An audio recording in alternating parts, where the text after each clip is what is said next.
I'm going to try to cut this up into two different segments because it's long, kind of long, and it keeps getting cut off. This is called The Image, and this is a blog that Howard Pittman did. I just want to say, I don't understand, but you just don't see many people talking about Howard Pittman. You just don't see anybody really referencing him. And this man had a wealth of information. And people say, well, he's got to focus on demons. But the two most important people who influenced my life more than any others, outside of two of my family members, would have to be Howard Pittman and Otto Koning. These two men knew how to fight against the powers of darkness. And if you ever get a chance to listen to the snake story, and the pineapple story by Otto Koning, I mean, it got to the point where even he said that, that he had to deal with the devil. He was continually telling the devil, you're not going to be bothering me here. You're not going to mess up whatever. He would confront the enemy. It was amazing to me how he learned how to do all this.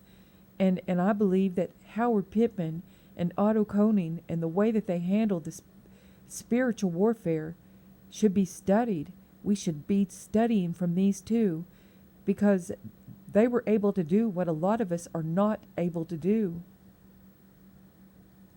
But yet, you don't hardly hear anything about these two. And I think it's because they don't fit the narrative of what Christians want to hear about today. They don't want to hear about fighting wars. They don't want to hear about it. They don't want to hear about the battle. They want to live in the flesh and be fireproof. That's exactly right. They just want to be fireproof. That's all. They don't want to have anything to do with any kind of spiritual battle or having to deal with the demonic realm that come to steal, kill, and destroy.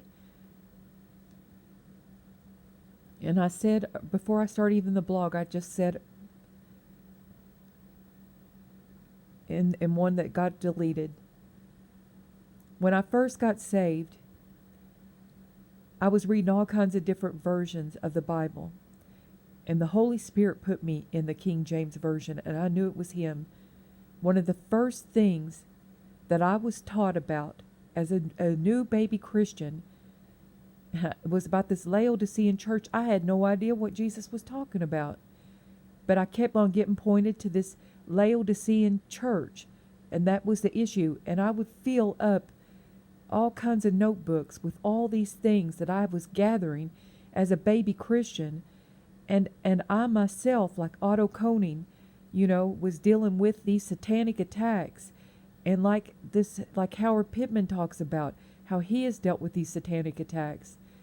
My family took those notebooks that I had wrote all these things in, and they used them against me and put me in the psych ward and brought my notebooks up there to the psych ward to the doctors and told them that I was a religious fanatic. They wouldn't even let me see I asked for a preacher to be able to come up there, and they wouldn't even let a preacher come up there because they thought that I was a religious fanatic. They wouldn't even let somebody come up there and minister to me.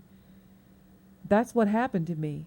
And then I got a big label on me that I had to deal with. So on top of going through everything that I was going through with spiritual warfare, I was also dealing with personal life attacks of like my ex hooking up with a girl who was into witchcraft and into drug dealing, and they kill people. So on top of this, they're putting me in the hospital saying I'm a religious fanatic.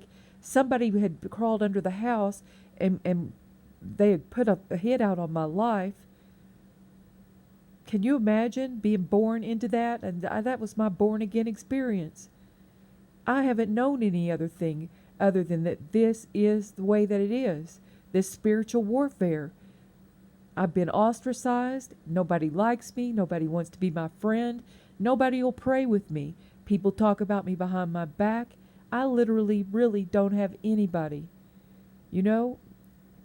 Simply because I know what Howard Pittman's talking about is real.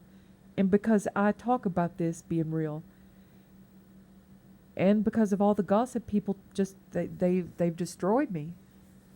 And I don't know. I never understand why all this happened the way it did.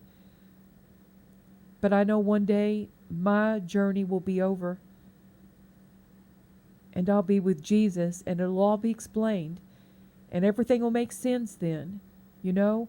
And all this Job stuff, you know, it'll all make sense then. So I know that people probably think, well, here she goes, talking about this Howard Pittman stuff and this demonic stuff and Otto Koning and how he had to deal with this. But I know that I didn't go through any of this stuff in vain. What I went through had a purpose, and it was to show other people, you may think you have it easy, you're sitting pretty. That's great, I'm happy for you. But the moment you really truly want to serve the Lord and get real, it's going to be a different story. And I'm going to go ahead and start with Howard Pittman's blog. And then, I don't know, I'll try to read as far as I can before I get cut off. I don't know if it's just this machine that's cutting me off, but I'm hacked by, which is another thing. I'm hacked, so it might be cut off. So we'll just go from however long I can go. So during the war, when I was in the service, we often referred to the frontline soldier as the doughboy. The doughboy was the one that had to meet the enemy in combat on the battlefield. He did not plan the battle nor the tactics that would be used there. He simply went forward to carry on the battle for the one who did plan it. The frontline soldier was seldom, if ever, allowed to do his own thing. He was always operating under orders. All soldiers were kept under orders at all times. The Army had two kinds of orders. One was a specific order, the other was a general order. When a specific order fails, the soldier must fall back on his general order in warfare and armies. Let me say that again. The script is really light, and you can't even hardly see the printing. Okay, so let me reread this.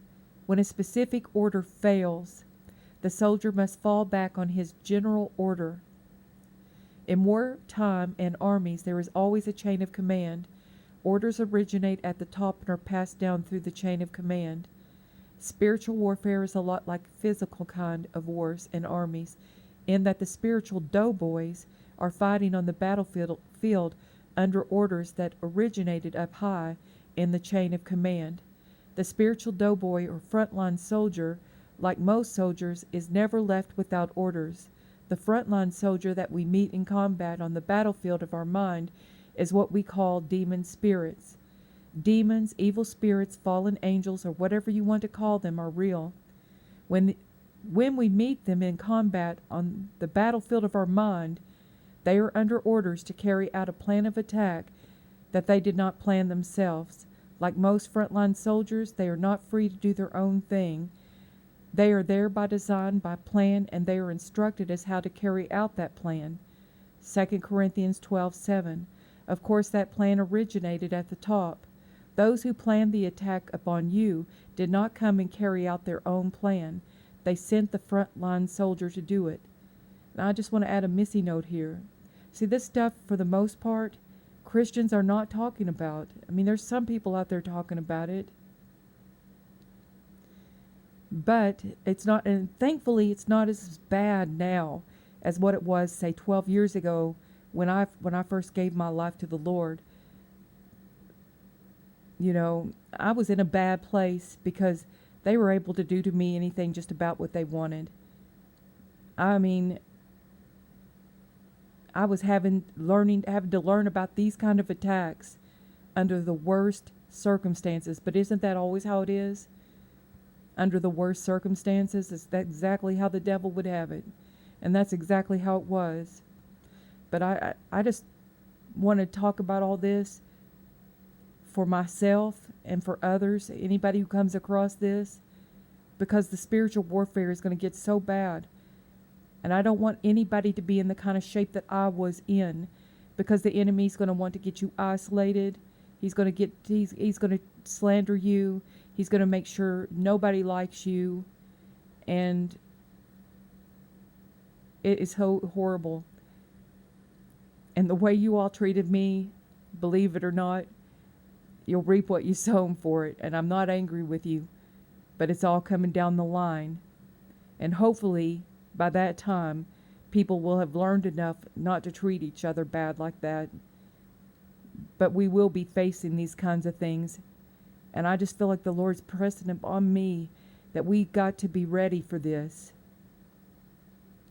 And going on with the blog, it says, when you resist the frontline soldiers or demons, you are in effect resisting the devil himself and his ruling council. You fight them through the demons with whom you war. I grew up in what we call the down-home basic fundamentalist religious movement. I was never taught about demons and spiritual warfare until my experience. I did not know what to believe about demons. One thing was certain, I had no idea they played such an important role in the daily lives of Christians. If you don't believe this to be true, you must study 2 Corinthians 12:7. When I have the opportunity to speak about the shapes and forms of spirits, so many people can't believe that spirits as such have a shape and form, since spirits are invisible to the physical eye. It is difficult to think of them as anything more than vapor-like.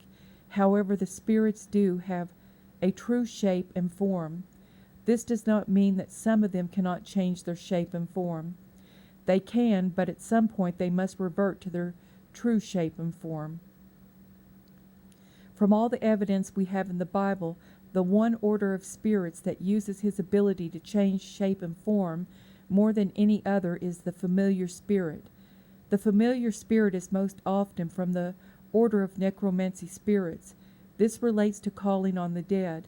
It is the familiar spirit most often used by mediums in a seance in an attempt to contact the spirit of a departed or dead human being. This order of spirits are responsible for the ghost stories that continue throughout history. And I just want to add right here that you don't have to be so-called dead to see somebody's ghost. They don't have to be dead. That familiar spirit can show up as that individual, whether they're dead or alive. So I'm just going to go ahead and stop it here. It's already almost 13 minutes and go on to part 2.